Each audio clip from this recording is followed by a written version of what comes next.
Not yet. I think it's going to work though. Hey guys, Alex here, BlueMoonRisingTV. City 4, West Bromwich Albion 0. And man, am I relieved to say that. I'm still outside the Hawthorns, going to go through the reaction as it happens. I think the first thing that everyone is saying is just, finally, the 6-game run without a win is over.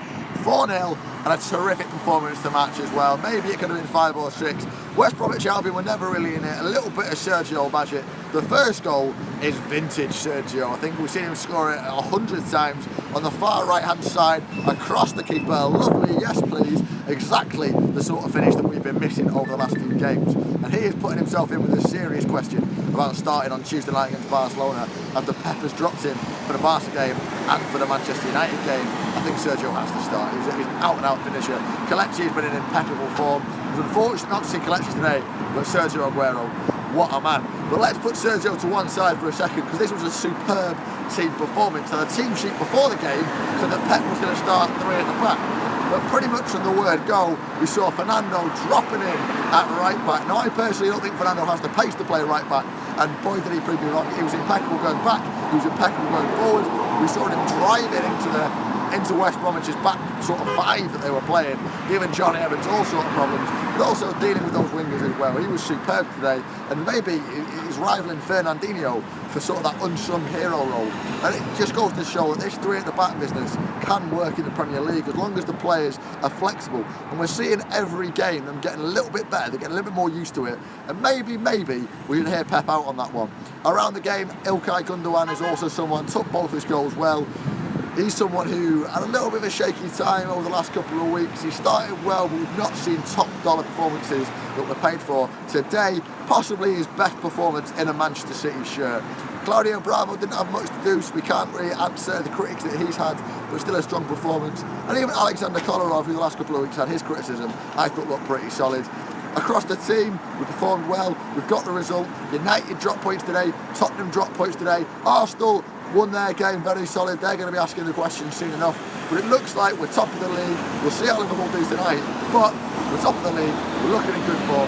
Now I'm going to throw it over to you. I want to hear you guys, what you had to say about it. I'm going to open up the comments. If you haven't already, do get involved. Let's have a little look see what people are saying. Loads of positivity. Loads of positivity. Lots of laughing at Manchester United. Lots of satisfaction for being finally won. A lot of criticism of Yaya Toure as well going on. Bring Yaya Toure against Barcelona from someone called Ancient Mariner. I'm going to be honest, where does I'm going to take that as a serious question, but where would Yaya Toure fit into this team? I think him and his agent have got some serious questions to answer, because you're looking at even Garcia has been impeccable the 2 times that he's played, and I think he's worthy of a show ahead of Yaya Toure. Maybe he's going to play hardball with Pep. You need to up your performances for the 3 seasons before you try. People talking about Kevin De Bruyne, who came off the bench today. We didn't see too much of Kevin. He looked a little bit hesitant when he came on, but he's just come back from an injury. He probably doesn't want to risk himself. I'd be very surprised if we don't see Kevin De Bruyne play against Barcelona on Tuesday night. There's a lot of talk as well about Albi at full strength now. To be honest, I think maybe he would have liked to have De Bruyne to have a full 90 minutes before he gets challenging against the likes of PK and Alba and all the rest of Barcelona's amazing talented back 4. But I think we're as good as we're going to get. In a Premier League season, you're going to pick up injuries, you're going to pick up suspensions. And if we can go there, we can get at them. I wouldn't go as far as say we're favourites against Barcelona, but it is well within our reach to go get 3 points that we need to ensure Champions League progression. Let's go through a couple more comments. Is Sanya going to be ready for Barcelona? I'm not sure. Stay with us in the week. Check us out on Twitter. We'll have all the latest updates. United drew against Burnley. Indeed. I personally think our pressing was not good. I'm going to be honest, yeah, it wasn't a perfect performance. We're going to come against stronger opponents than West Bromwich Albion. I don't think that has any discredit to West Brom. But you know what? I think we're getting there. I think you're looking at crossing eyes and dotting teams there. I think we're as good as we can ask for. Dusty, come on, let's write off the Barcelona game. We can dream.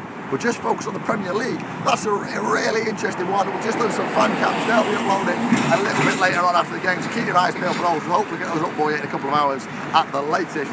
Loads of positivity about the Champions League. Interested seeing someone say maybe let's sack off the Champions League. Really, really interesting. I want to hear everybody else. People agree with Dusty Scabard. Let us know what you think. Do we press for Barcelona, try and play for a win? Or do we rest our players and put the Champions League to one side? Can't see it myself. I think we go for the 3 points. Got to.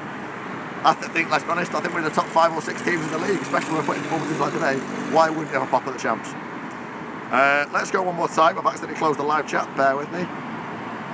More aggressive, no mistakes, good finishing. I think we were superb. People asking, do we want to get more aggressive? I think we do. I've not seen the lethal headbutt because I wasn't here. As the fans at the ground, we didn't see it. I don't think the West Brom fans picked up on it too much. I have seen one or two things on Twitter as well, going mad about the lethal. So I'll be interested to watch that one of the highlights that will come out over the weekend.